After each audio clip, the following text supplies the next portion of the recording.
घरातली म्हातारी माणसं लहान पोरासारखी हट्टी असतात. ती हट्ट करतील. लहानपणी त्यांची ऐपत नसताना त्यांनी आपले अनेक हट्ट पुरवलेत. आता जबाबदारी आपण त्यांचे हट्ट पुरवावेत, आपण त्यांचा आईबाप व्हावं. आणि त्यांचे हट्ट नाही आहेत की तुम्ही प्रॉपर्टी करा आणि आमच्या नावावर आणून ठेवा. त्यांचा हट्ट इतकाच आहे, 2 शब्द प्रेमानं बोला.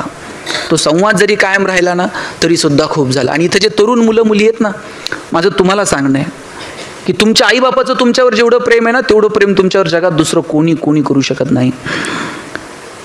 त्यांच्या प्रेमाची किंमत ठेवा. अरे काय तुमच्या आईचं प्रेम आहे तुमच्यावर. आता तू स्कूलमधनं घरी गेल्यानंतर आई पहिला प्रश्न काय विचारते? काय शिकवलं हे विचारत नाही. आई पहिला प्रश्न विचारते, टिफिन खाल्ला का, डबा संपवला का.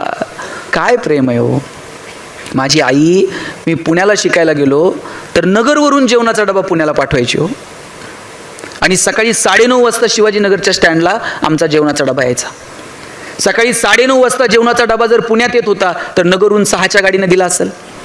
6च्या गाडीला जर आईचा डबा तयार होता तर आई 4 वाजता उठली असेल, पीठ मळलं असेल, भाकर थापली असेल. 2 वर्षात मी चतकूर सुद्धा भाकर कधी फेकून दिली नाही, कारण माझी आई सकाळी उठून माझ्यासाठी टिफिन तयार करून पाठवते. आणि टिफिन म्हणजे पोरांनो फडक्यात यायचे हो डबे, आणि फडक्यात चिठ्ठी असायची, पोरांनो डबे खा, फडके जपून ठेवा. फडके जपून ठेवायचे. शनिवारच्या गाडीने फडके परत नगरला यायचे, सोमवारी परत त्या फडक्यांमध्ये डबे यायचे. खेड्यात अजून बरे. आता तुम्ही बघा पोरांचे डबे चेक करा.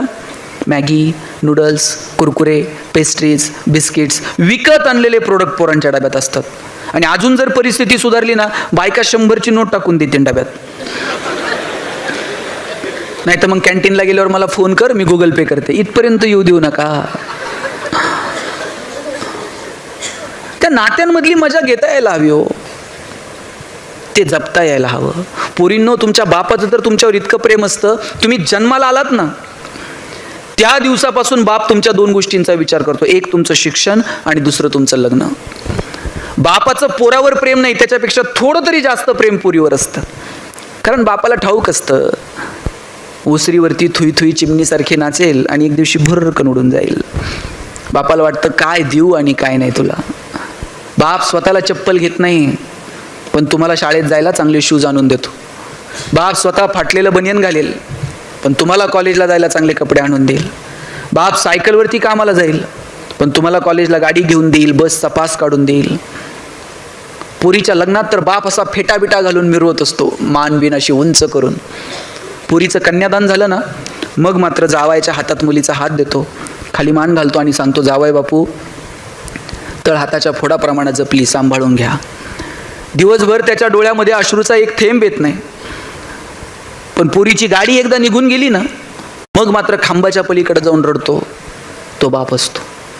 मला वाटतं त्या अश्रूंचा सन्मान ठेवता आला पाहिजे. जन्म दिलेल्या आई वडिलांना कधीच विसरू नका. जगात सगळ्या गोष्टी मिळतील, पण आईबाप कधी मिळत नाहीत. आणि म्हणून ज्यांच्याकडं नशिबानं आहेत त्यांना जपलं पाहिजे. त्यांच्यासोबत संवाद आणि तो स्पर्श आपल्याकडे असला पाहिजे.